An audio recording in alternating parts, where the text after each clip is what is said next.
They bought the house to retire in peace, but something in the attic was waiting. Welcome to a true horror experience. Tonight's story comes from Galveston, Texas, a city built on salt, storms, and silence. The home you're about to hear about still stands just 3 blocks from the seawall. The attic window is boarded up now, but once something looked out from behind that glass and watched. The year was 2017. George and Linda McCaskey had just sold their ranch in Austin after decades of working, saving, and raising 2 boys. Their dream? A quiet retirement near the coast.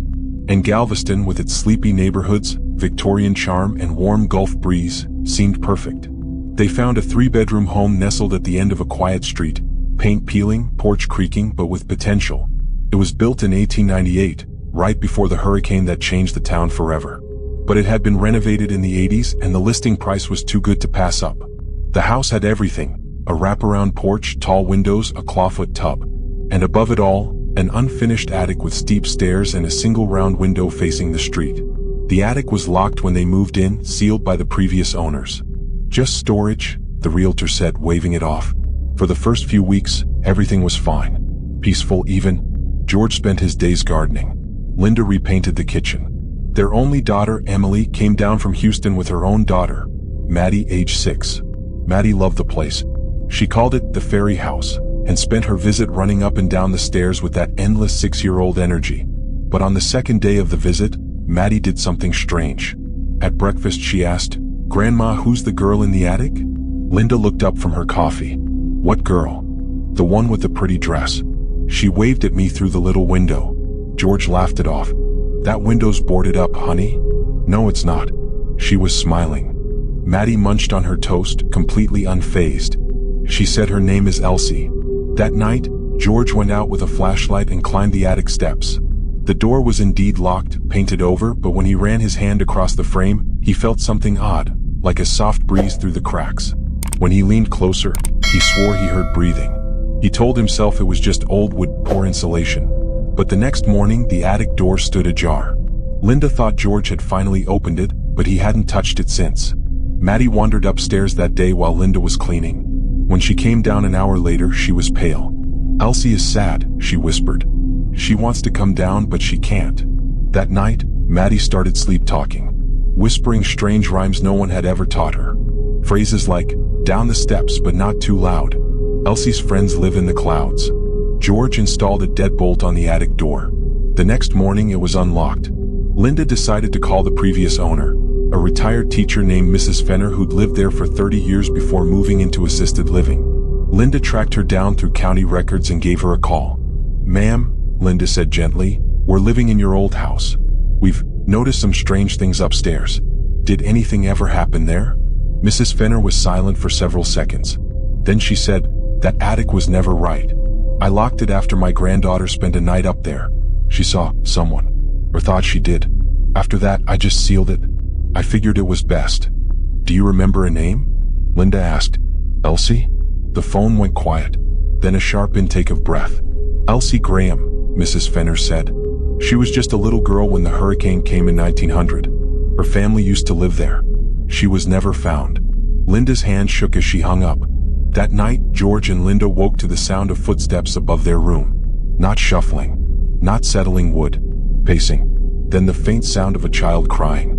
George grabbed a flashlight and walked slowly up the attic stairs. The new deadbolt was undone. The door creaked open with the gentlest push. And there, in the dark, something moved. George aimed the flashlight into the attic. The beam cut through years of dust, slicing across low rafters, boxes, and torn insulation. But something darted just out of view. He called out softly, "Hello." His voice barely echoed. Then, thump. Behind an old cedar chest, something knocked once. Deliberate, slow. George stepped inside. The attic was bigger than it looked from below. Cold air crawled over the floor like it remembered a flood. George's flashlight flickered just for a second. Then the beam settled on something in the corner, a small wooden chair facing the wall. Dust blanketed the floor around it, except in one spot. A trail. Small bare footprints led from the chair to the attic door, and stopped. He turned around. Nothing. But when he turned back, the footprints were gone. He backed out slowly, pulled the door shut, and this time nailed a board across it himself. "We're done going up there," he told Linda. "Whatever it is, it stays." The next night, Maddie woke up screaming. Linda found her crouched in the hallway, hands covering her ears. "She was in my room," she sobbed. "She came out of the wall. She was crying because I wasn't listening." Linda wrapped her in a blanket, rocked her gently, but Maddie wouldn't stop trembling. She said, I promised I'd come back up. But I didn't." Linda didn't sleep that night. Neither did George. By morning they'd had enough. George went to the Galveston Historical Society, hoping to find anything about the girl Maddie mentioned, Elsie Graham. To his shock, they did. In 1900, the deadliest hurricane in U.S. history struck Galveston, wiping out nearly 8,000 lives. Among the missing was a girl aged 7, listed as Elsie G. No family ever came forward to identify her remains, and her body was never recovered. The only mention was in a short letter from a survivor. The Graham child, last seen clinging to the attic beams of her family's home. The home? Same lot. Different structure. But the ground was the same. When George returned, Linda looked shaken. "Maddie's drawings," she whispered, pointing to the kitchen table.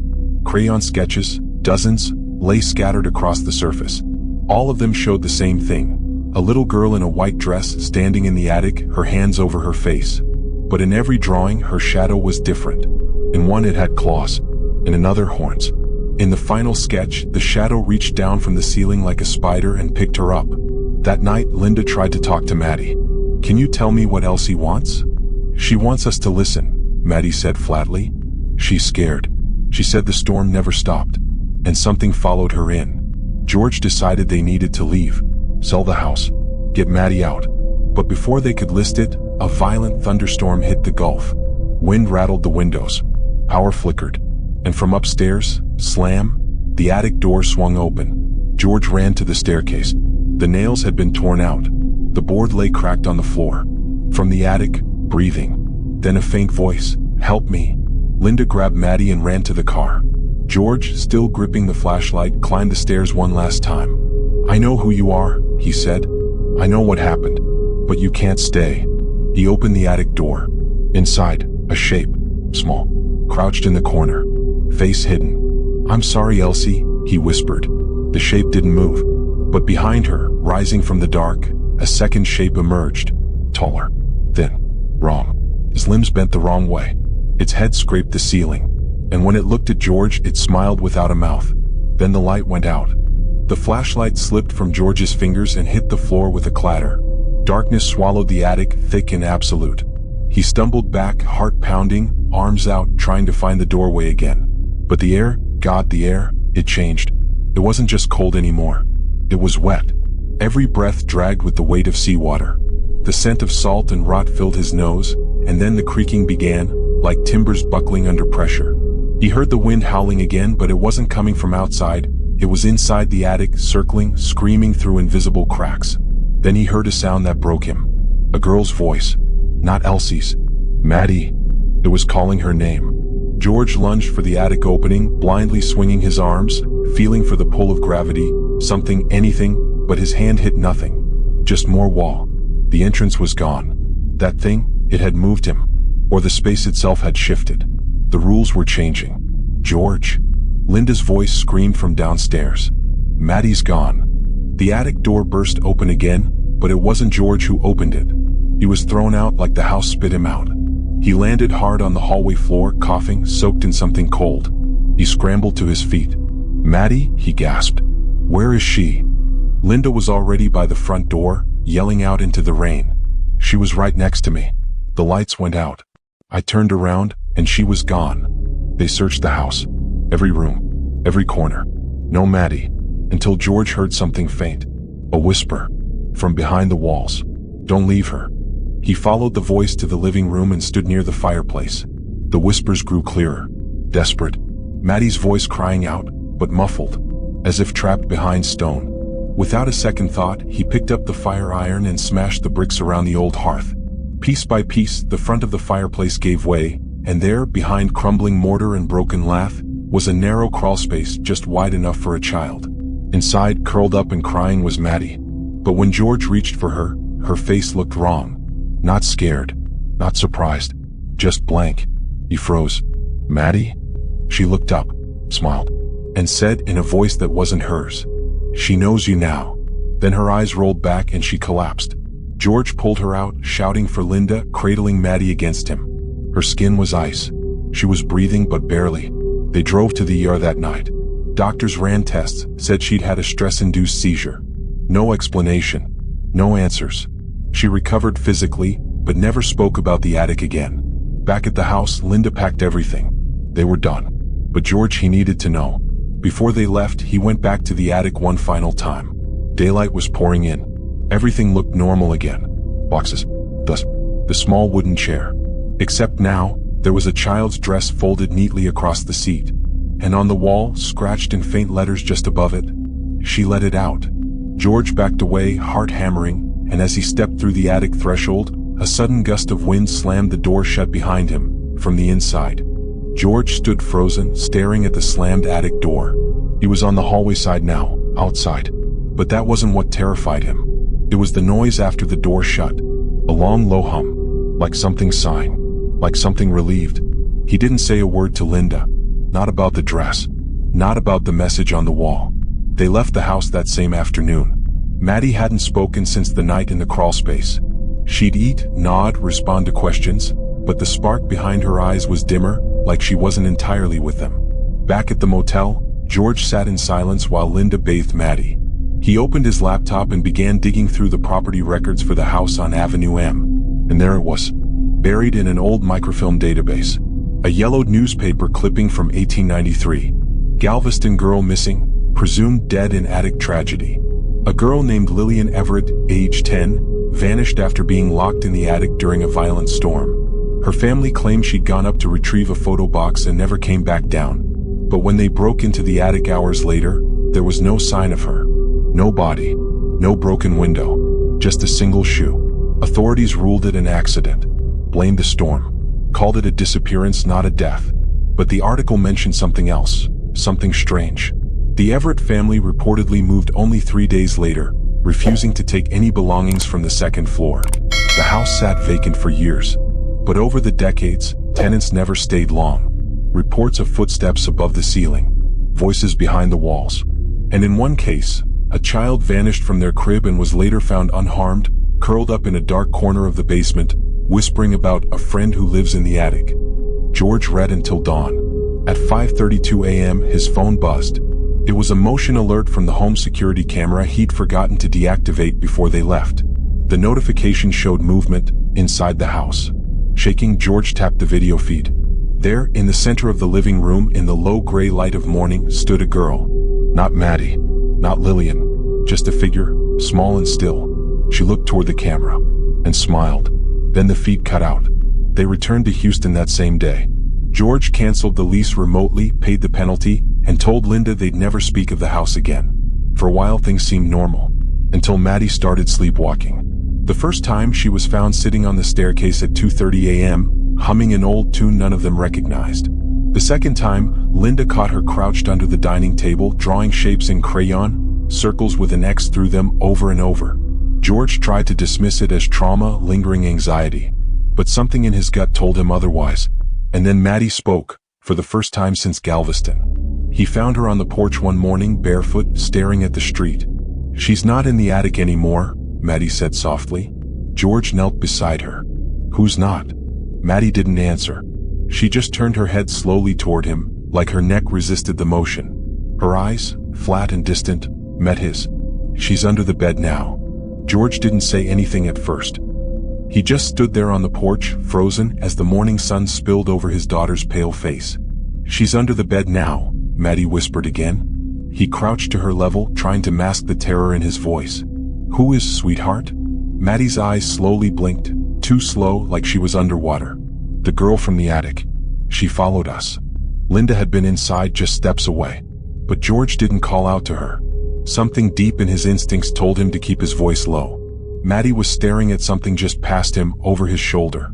"Is she here now?" George asked carefully. Maddie nodded once. "Where?" Maddie raised her hand, not to point toward the house. She pointed to him. "Behind you." George spun around so fast he nearly lost his balance, but nothing was there. Just the porch swing swaying gently in the humid wind. That night, neither parent slept. Maddie went to bed early. Said she was tired. When Linda went to check on her around midnight, she found Maddie curled up under the bed, eyes open, humming softly to herself. George didn't sleep at all. Instead, he waited until Linda was asleep and set up a camera in Maddie's room, an old baby monitor they hadn't used in years. He placed it on the dresser, aimed low toward the bed, and synced it to his phone. At 3:17 a.m., the feed went black. Not disconnected. Not frozen. Just black. He ran to Maddie's room, heart in his throat. She was still asleep in bed, but the monitor had been turned around, facing the wall. He hadn't told Linda about the camera.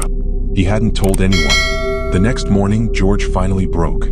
He went back to the historical archives, this time looking not just at the house, but the surrounding properties near Avenue M. He found another article. From 1895. 2 years after Lillian Everett's disappearance. Family flees Galveston home after child found in trance. It described a different house on the same block. A child was discovered sitting on the porch, eyes rolled back, whispering the name Lillian. The family claimed she had been speaking with a girl who climbed out of the attic. The haunting wasn't just in one house. It had moved. George's hands shook as he read line after line of families leaving the neighborhood, all for the same reason: voices in the vents. A girl seen in windows. Children waking with scratches across their legs. And in one case, a child found sleepwalking outside during a hurricane, standing in the middle of the road barefoot, humming. Each story ended the same way: the families left. But Lillian didn't. That weekend, George brought Maddie to visit his grandmother, a retired Creole woman who had lived in southern Texas her whole life and knew more about spirits than she liked to admit. He asked her directly, what happens when a spirit attaches itself to a house? Or to a person? She didn't answer right away. Instead, she walked over to the fireplace and pulled down an old wooden box. Inside was a bundle of herbs, a few river stones, and a long black candle. You don't have a ghost, she finally said. George stared at her. You have an echo. What do you mean? She's not a person. Not anymore. She's what's left when grief and fear get baked into a place. When a child dies wrong, trapped, alone, afraid, and no one comes. That pain doesn't leave. It repeats. It finds other children. It hides in closets, in attic beams, in dreams. And if you feed it fear, if your child feeds it attention. She looked up at him with tired eyes. It grows. George and Linda burned the mattress. They threw out the dresser. They had Maddie sleep in their room for the next month. But something had shifted. One night, George came home to find Maddie standing at the window in the hallway, just staring. When he asked what she was looking at, she said, "She's outside now." What's she doing? Maddie didn't answer. But later that night, Linda woke to the sound of scratching from under the bed. They moved a week later. The last time George checked, the Galveston house on Avenue M was back on the market. The listing said cozy fixer-upper, with a small attic perfect for storage.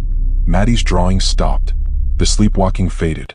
But sometimes late at night, George still hears humming through the floorboards. And once, when he asked Maddie if she still remembered the girl, she said, no. But then she whispered, just low enough that Linda couldn't hear. She remembers me.